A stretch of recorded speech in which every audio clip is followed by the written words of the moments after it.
तो मैं Rupesh Singh unique classes में आप सभी का स्वागत करता हूं। तो कैसे हैं आप सभी लोग? आई होप कि आप सभी लोग बहुत अच्छे, शानदार और जबरदस्त होंगे। रेलवे स्पेशल में क्लास नंबर 17 होने वाली है स्टैटिक जीके की।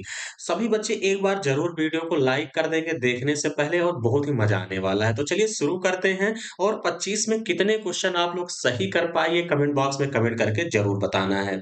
तो चलिए शुरू करते हैं और आप लोग देखिए जहां बैठे हैं मेरे साथ बोलते चलिएगा ताकि हर एक क्वेश्चन आप लोगों को अच्छे से याद हो जाए। क्वेश्चन कह रहा है भरतनाट्यम नृत्य शैली किस राज्य से संबंधित है ये बताना है। मणिपुर, बिहार, कर्नाटक या तमिलनाडु। बड़ा सिंपल सा क्वेश्चन है और हमेशा पूछा जाता है। भरतनाट्यम कहाँ का है भैया? तमिलनाडु का। ऑप्शन नंबर डी क्या हो जाएगा इस क्वेश्चन का करेक्ट आंसर होगा। क्लियर है?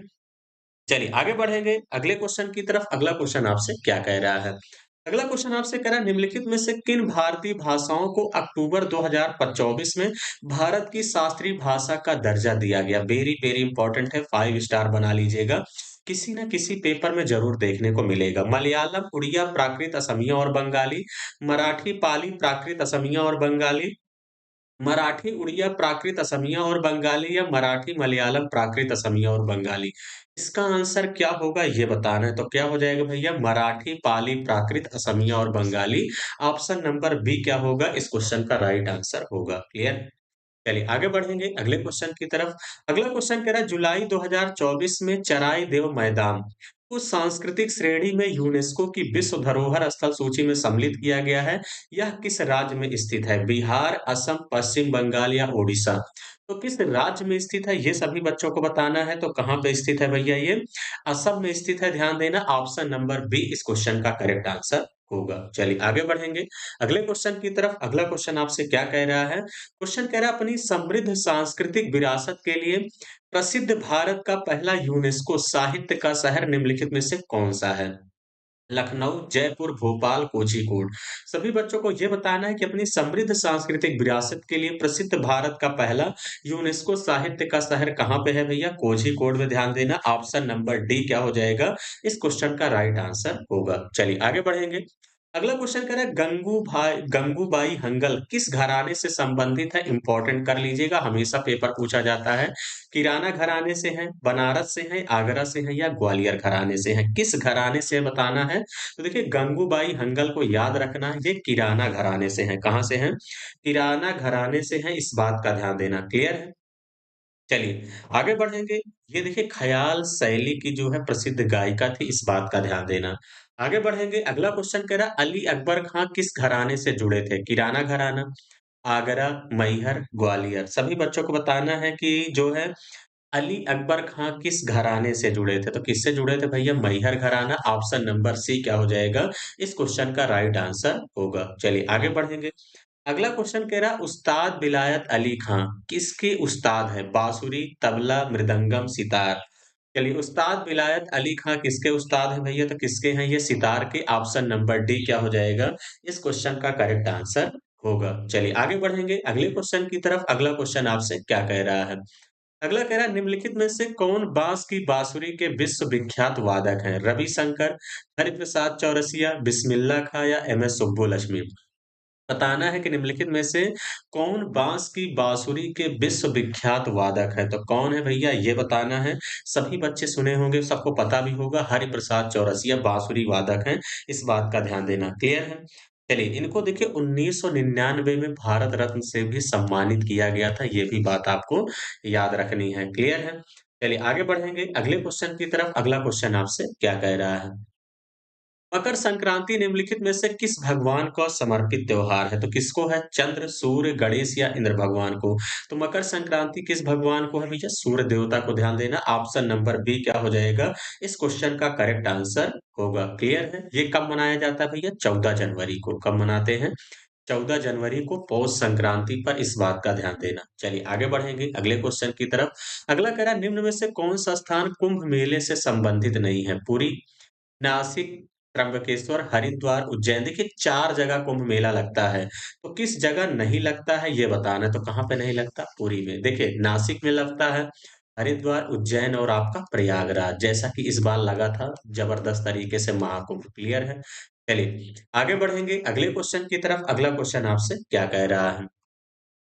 फुगड़ी नृत्य निम्नलिखित में से किस राज्य से संबंधित? फुगड़ी कहाँ का है? उत्तराखंड, उत्तर प्रदेश, केरल या गोवा? तो देखिए फुगड़ी कहाँ का है भैया? गोवा का। ऑप्शन नंबर डी क्या हो जाएगा इस क्वेश्चन का राइट आंसर होगा। चलिए आगे बढ़ेंगे। अगला क्वेश्चन कह रहा है भारत के निम्नलिखित में से किस राज्य में मुख्य रूप से होजागिरी नृत्य किया जाता है? हिमाचल प्रदेश, त्रिपुरा, महाराष्ट्र या केरल? तो बताना है भारत के निम्नलिखित में से किस राज्य में मुख्य रूप से होजागिरी नृत्य किया जाता है? तो कहाँ पे करते हैं होजागिरी कहाँ का है? त्रिपुरा का है। ऑप्शन नंबर बी क्या होगा इस क्वेश्चन का राइट आंसर होगा। चलिए आगे बढ़ेंगे। अगला क्वेश्चन कह रहा है 1828 ईस्वी में कलकत्ता में ब्रह्म समाज की स्थापना किसने किया था? सिंपल सा क्वेश्चन है, लेकिन हमेशा आता है गोपाल कृष्ण गोखले, रमाबाई रनाडे, स्वामी विवेकानंद, राजा राम मोहन राय। तो देखिए 1828 में कलकत्ता में ब्रह्म समाज की स्थापना किसने किया था? राजा राम मोहन राय ने किया था। चलिए आगे बढ़ेंगे। अगला क्वेश्चन कह रहा है Hindustan socialist Republican association HSRA की स्थापना 1928 में किस शहर में किया गया था? लाहौर, पुणे, दिल्ली या कलकत्ता? कहाँ पे किया गया था ये बताना है तो भैया कहाँ पे किया गया था? दिल्ली में। ऑप्शन नंबर सी क्या हो जाएगा इस क्वेश्चन का राइट आंसर होगा। चलिए आगे बढ़ेंगे। अगला क्वेश्चन कह रहा है भारतीय संविधान का कौन सा अनुच्छेद राज्य द्वारा संचालित शिक्षण संस्थानों में कोई भी धार्मिक शिक्षा प्रदान करने पर रोक लगाता है? अनुच्छेद 31, अनुच्छेद 29, अनुच्छेद 28, अनुच्छेद 30? तो कौन सा रोक लगाता है भैया? अनुच्छेद 28। ऑप्शन नंबर सी क्या हो जाएगा इस क्वेश्चन का करेक्ट आंसर होगा। चलिए आगे बढ़ेंगे। अगला कह रहा है भारतीय संविधान का कौन सा अनुच्छेद पर्यावरण की रक्षा और सुधार तथा वनों और वन्य जीवों की सुरक्षा प्रदान करता है? अनुच्छेद 51, 48 से 50 या आप सभी लोगों का 49? तो देखिए कौन सा अनुच्छेद पर्यावरण की रक्षा, सुधार तथा वनों और वन्य जीवों की सुरक्षा प्रदान करता है? तो भैया 48 से। ऑप्शन नंबर बी क्या हो जाएगा इस क्वेश्चन का राइट आंसर हो जाएगा। क्लियर है? चलिए आगे बढ़ेंगे। अगला कह रहा है स्वास्थ्य संगठन WHO का मुख्यालय कहाँ स्थित है? Amsterdam Netherlands, New York America, Vienna Austria, Geneva Switzerland? तो कहाँ पे है भैया? Geneva Switzerland. ध्यान देना। ऑप्शन नंबर डी इस क्वेश्चन का करेक्ट आंसर होगा। और इसकी स्थापना कब हुआ था भैया? 7 अप्रैल। कब हुआ था? 7 अप्रैल 1948 को हुआ था। ये बात आपको याद रखनी है। चलिए आगे बढ़ेंगे। अगला कह रहा है आईयूसीएन का मुख्यालय कहाँ स्थित है?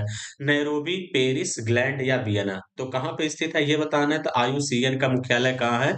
ग्लैंड में है। ऑप्शन नंबर सी इस क्वेश्चन का करेक्ट आंसर होगा। और देखिए इसकी स्थापना कब किया गया था? तो भैया 5 अक्टूबर 1948 को फ्रांस में हुआ था। इस बात का ध्यान देना। क्लियर है? चलिए आगे बढ़ेंगे अगले क्वेश्चन की तरफ। अगला क्वेश्चन कह रहा है रक्षा अनुसंधान एवं विकास संगठन DRDO जो भारत सरकार के रक्षा मंत्रालय के अधीन है, इसका गठन कब किया गया था ये बताना है। 1948, 1958, 1975, 1951?